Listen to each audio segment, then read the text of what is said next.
journal La Tribune tey dafa taxaw tey si 17 mois yi peut-être ñu analyser noo ko Bougane aussi réagir na entre autres par rapport ak wàllu yi alors Arfan situation du pays un peuple déçu après 17 mois de règne Sonko et Diomaye. Les signaux du Sénégal meilleurs promis par Pastef n'apparaissent pas. Il y a de plus en plus de pauvres et de chômeurs. De plus en plus des Sénégalais s'enfoncent dans la misère.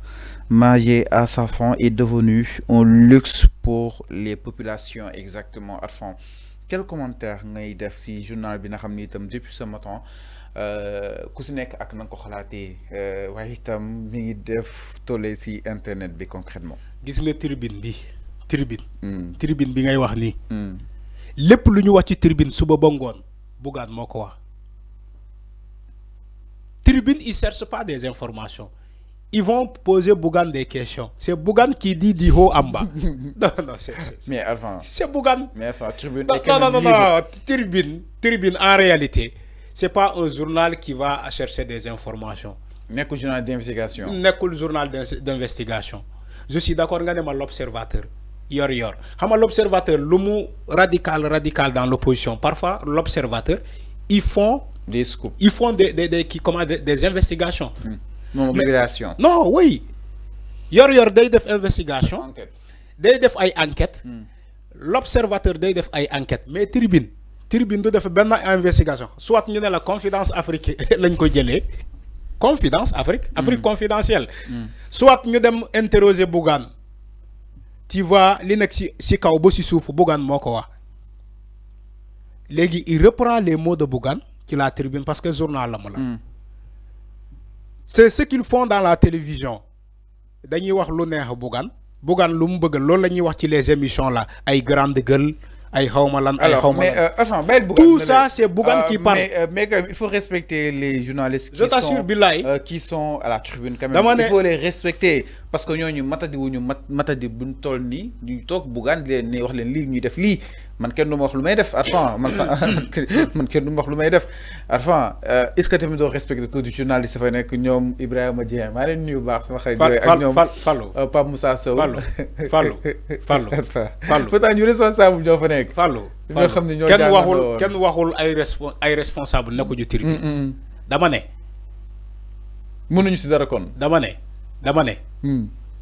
ñi liggéeyee ci kër Bougane xam nañu bu baax li may wax ñoom ñoo nettali ay nit dinañu toog recevoir ay information ci seen téléphone ñoom ñoo ko wax c'est pas moi ñoom ñoo ko wax ñi fa liggéeyee mais Fallou si tu as la chance d'écouter Bougane quand il parle il faut écouter un Bougane qui parle et il faut lire en même temps le journal Tribune buy bind c'est la même chose. peut-être dafa tombé rek. déedéet mënul tombé Tribune ay wax Bougane lay reprendre chaque jour. Mais Fallou, tu n'écoutes pas la revue de presse de Mame Mbaye Ndiaye. C'est Mame Mbaye Ndiaye, non? Mame Mbaye Ndiaye. Mais Mame Mbaye Ndiaye, ce qu'il dit ci revue de presse, c'est exactement ce que Bougane parle dans ses conférences de presse. Est-ce que comprendre? Non, mais c'est comme ça. La Tribune, c'est même Bougane, la version écrite de Bougane. Alors, mais enfin, je pense que l'essentiel, est-ce que nous analyser les Tribunes un peuple déçu après 17 tu comprends pas ce que j'ai dit. Mais tu vas comprendre ce que j'ai dit. Alors, mais enfin, est-ce que nous analyser les Tribunes nga analyser ko par rapport à cadre yi est-ce que constat bi nga def ni 17 mois yi sénégalais dañoo am mbettel ci Sonko ak Diomaye yi signaux yu Sénégal yi dafa daal di faible nit ñi lekkatuñu pauvreté bi mi gëna yok chômage bi aussi n'en parlons même pas entre autres alors ban jang ci daal di def par rapport ak lu nu mel est-ce que yow loolu nga gis wala ta nga bay Bougane nak bay Bougane bala may ñëw ci li nga wax ni yaa ngi fàttaliku Bougane ba muy def conférence de presse mu ne le représentant de FMI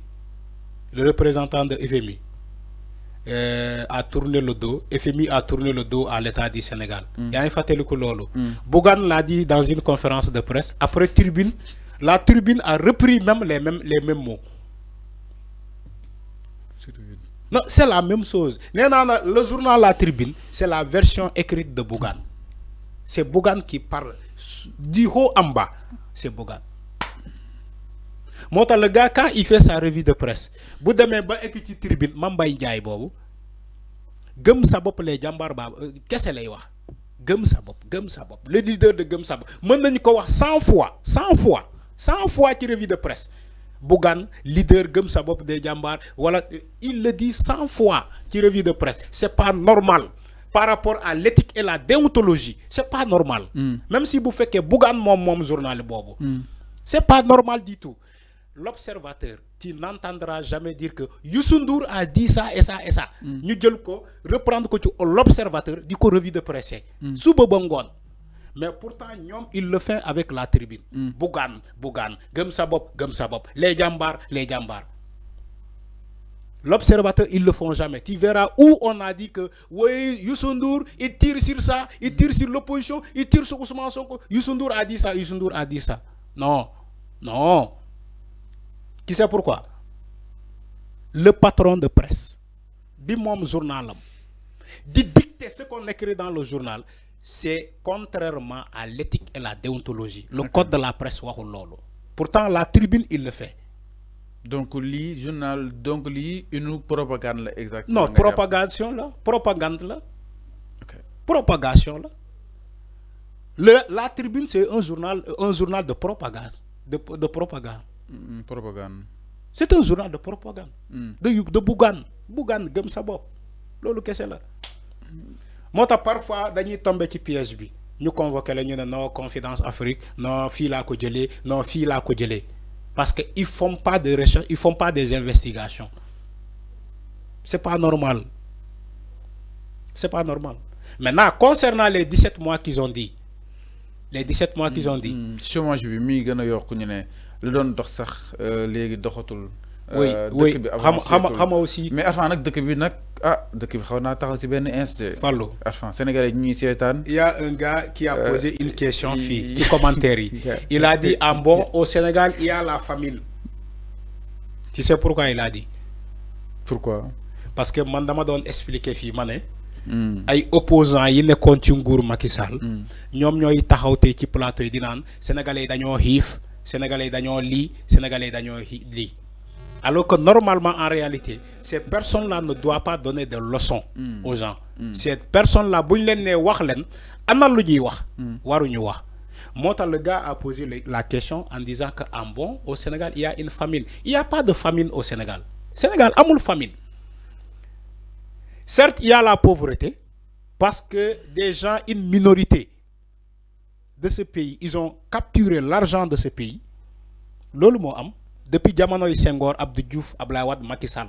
Une minorité ñoy séddo xali Sénégal, ñom ñoy appauvrir ce pays-là.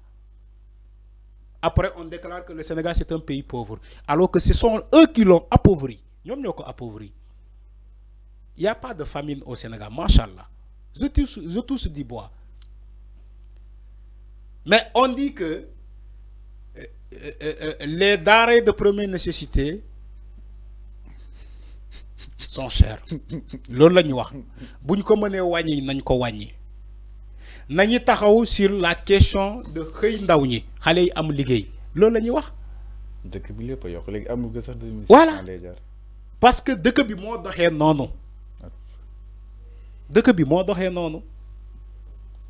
L'État ne peut pas continuer de subventionner. Quand on vit dans un État qui subventionne. Mais subvention, non. Il faut lui dire avec la FMI. Alors, quand on vit dans un pays qui subventionne tout, FMI, dans un pays qui importe tout, il faut s'attendre à ces genres de situation. Alors, donc, il faut s'attendre à ces genres de situation. Même si on aimerait, madame les fauves. Même si on aimerait que ça à sa fin est devenu un luxe pour les populations. Donc, le tribune wax amul. Oui, tribune amul. Fi ken famine, ken xiful. Mota le gars a posé la question ndax Sénégal amna famine. Kan mo xif Sénégal? Sénégalais ñu ngi lek. Ils se débrouillent pour manger. Là d'accord. Là je suis d'accord. Waxal yow yaangi lek. Dama né là je suis d'accord, les gens se débrouillent pour manger. Waxal yow yaangi lek yow yaangi lek. Mais tribune restaurant yi ngay dem mais tribune bu waxee loolu Fallou tribune bu waxee loolu war naa mën a wax ci ñu sàcc xaalis ci Sénégal pourquoi tribune bindul ci les voleurs de deniers publics parce que ñoom ñoo appauvri Sénégal moo tax sénégalais di débrouiller pour lekk ñu sàcc milliards yi. J'aurais attendu ci la tribune mu bind loolu les voleurs de milliards delloo leen xaalis bi comme ça sénégalais mën a lekk tribune loolu la war a bind. alors oui non exactement. sàcc yi nee sàcc yi delloo leen xaalis bi parce que Sénégal dañ ko soxla sénégalais yi dañoo bëgg a lekk dañoo xiif. alors mi ngi noonu loolu la war a bind. alors leer na mi ngi noonu exactement par rapport ak li nga xam ne que moo di une la tribune bi nga xam ni itam tey def na tollé et que ñëpp ñu ngi koy partagé alors ñu daal di ñëw si leneen sans plus tarder Arfan